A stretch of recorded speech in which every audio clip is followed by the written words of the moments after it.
पिछले 1 से 2 दिनों में भारत में एक प्रकार की बहस छिड़ी हुई है कि राहुल गांधी विदेश यात्रा पे आखिर गए कहाँ हैं। कांग्रेस का कोई भी नेता ये नहीं बताने को तैयार है कि वो आखिर गए किधर हैं।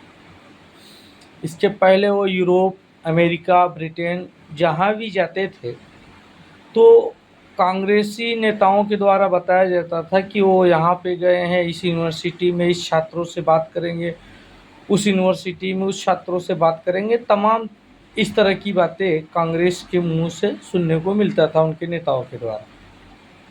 लेकिन इस बार राहुल गांधी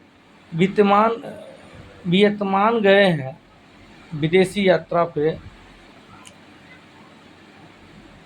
लेकिन किस लिए गए हैं कोई नहीं बता रहा है। उनका ये वियतनाम का जो दौरा है किस लिए है, कांग्रेस का कोई भी नेता बताने को रेडी नहीं है। लेकिन सबको मालूम है कि नए साल का जश्न चल रही है। 2024 ख़त्म होकर 2025 चालू हुआ आज से। वो शायद इसी का खुशी मनाने के लिए वो गए होंगे विदेश में। लेकिन बहस इस बात की है, भारत में बहस इस बात की छिड़ी है और जो कि सही है। भारत इस समय राष्ट्रीय शोक से गुजर रहा है। पिछले दिनों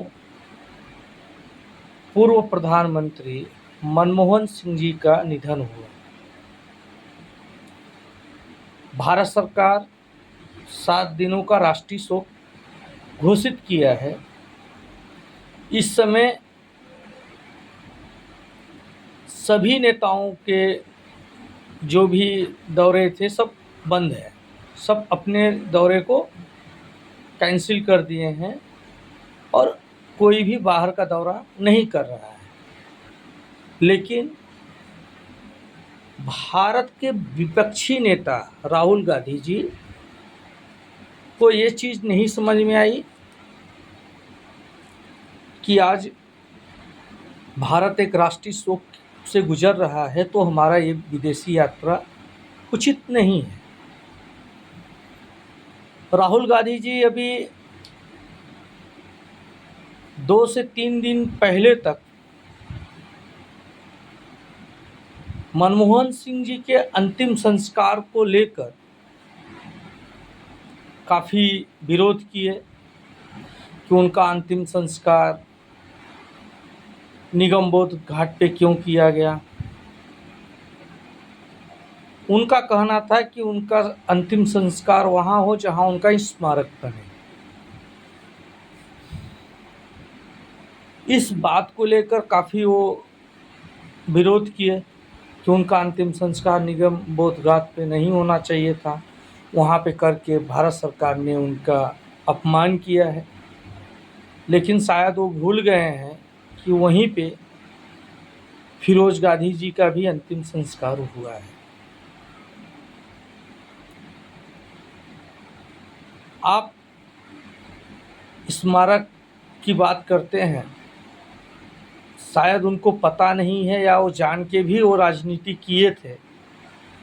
जानकारी के रहने के बाद भी वो 2 से 3 दिन पहले जो राजनीति कर रहे थे वो देश और दुनिया को एक भ्रम पैदा करने के लिए, सिखों में एक भ्रम पैदा करने के लिए ऐसा वो किए। क्योंकि जिस दिन निधन हुआ उसके अगले ही दिन अमित शाह जी ने एक कैबिनेट मीटिंग बुलाई जिसमें वहाँ पे बातचीत हुआ और वहाँ पे एक कैबिनेट मीटिंग में डिसाइड हुआ कि एक स्मारक बनाया जाएगा।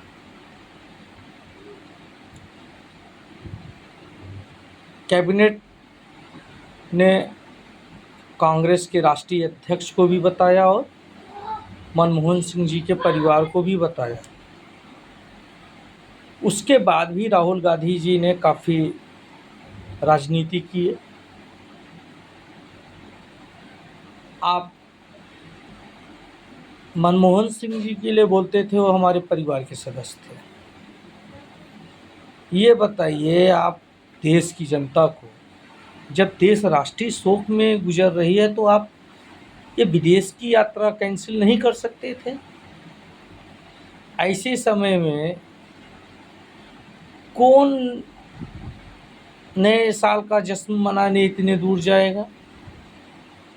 जब परिवार में इतनी बड़ी आफत आई है, परिवार का एक सदस्य अपनों को छोड़ के चला गया है, आपको इस बात का पीड़ा नहीं है? आप सीधा विदेश चले गए जश्न मनाने। आपकी ये जो गंदी राजनीति है ना, ये भारत की जनता को अब समझ में आ चुकी है। इनका विदेश का यात्रा के बाद हर बार एक नया वीडियो आता है जिसको लेकर एक बहस छिड़ जाती है।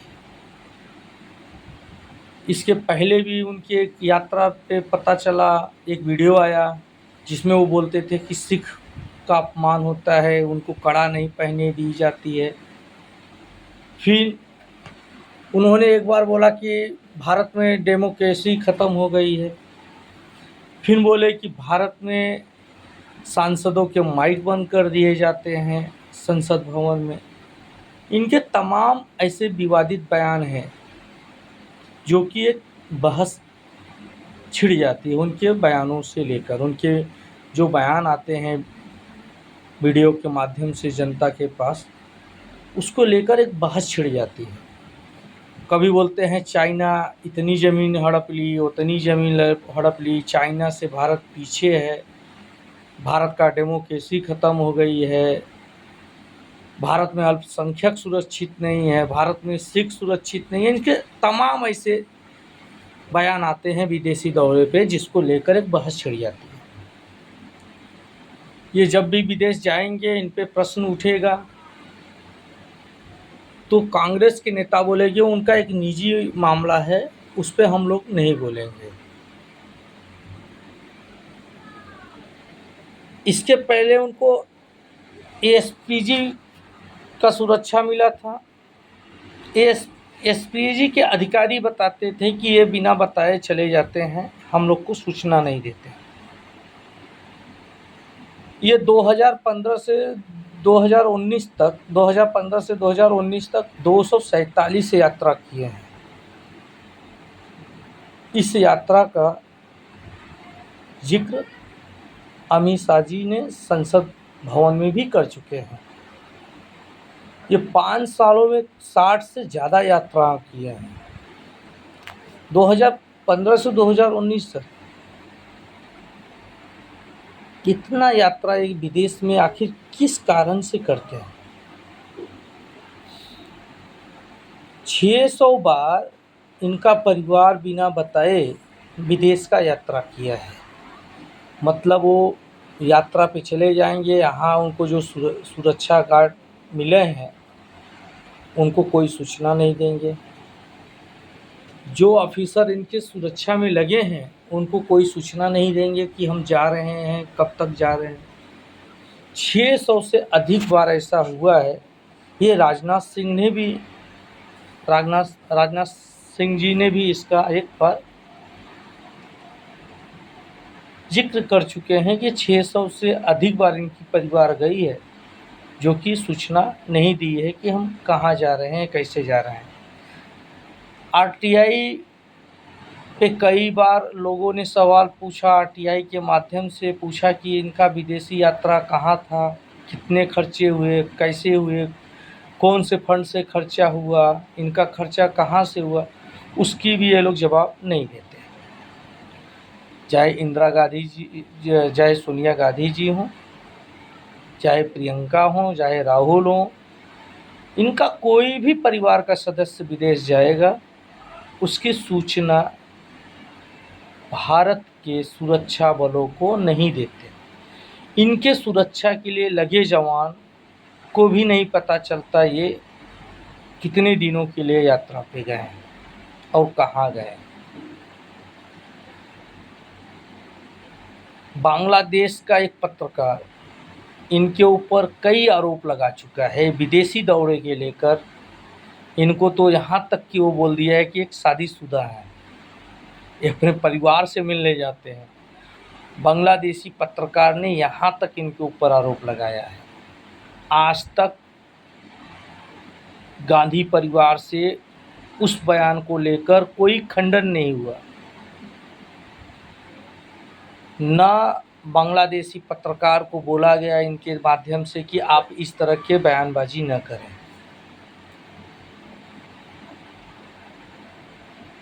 बांग्लादेशी पत्रकार, शादी, बच्चे, इनके पास डबल पासपोर्ट होने का कई आरोप लगा चुका है। इस माध्यम से जो आरोप लगते हैं, इनके पास डबल नागरिकता है, 2 देशों की नागरिकता लेके बैठे हैं, 2 देशों का पासपोर्ट लेके बैठे हैं।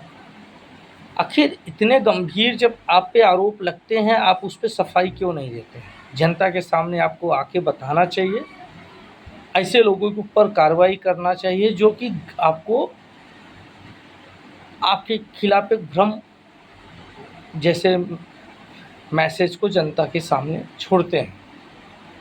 आपका न बोलना ये सिद्ध होता है। बांग्लादेशी की बातें बांग्लादेशी पत्रकार जो बोलता है, इसका मतलब वो सही बोलता है। आपका न बोलना यही मतलब है। इतना तो ज़रूर है, आपने ये नए साल का जो जश्न मनाने विदेश गए हैं वो निंदनीय है। आज भारत एक शोक में डूबा हुआ है। मनमोहन सिंह जी के निधन पे दुख में है और उस समय आपको नए साल का जश्न मनाने के लिए विदेश जाना पड़ रहा है। ये एक दुखद है, निंदनीय है।